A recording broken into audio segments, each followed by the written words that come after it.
नमस्कार मैत्रिणींनो, मंजू क्रिएशनमध्ये तुमचे सर्वांचे स्वागत आहे। आज मी तुम्हाला बटाटा रायता ही रेसिपी दाखवत आहे।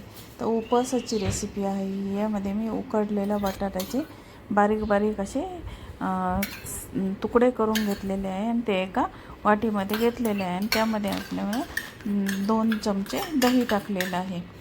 उकडलेला बटाटा, दही आणि आता त्यामध्ये आपल्याला हिरवी मिरचीचे बारीक बारीक तुकडे करून टाकायचे आहेत।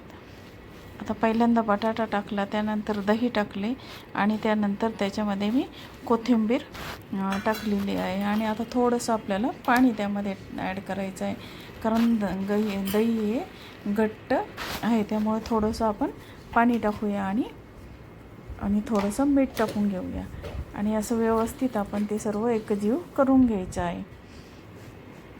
आता थोडासा मी शेंगदाणा कूट टाकलेला आहे आता त्यामध्ये आणि थोडंसं पाणी टाकलेलं आहे। आता हे सर्व आपण एकजीव करून घेऊ आणि आपलं बटाटा रायता रेडी आहे।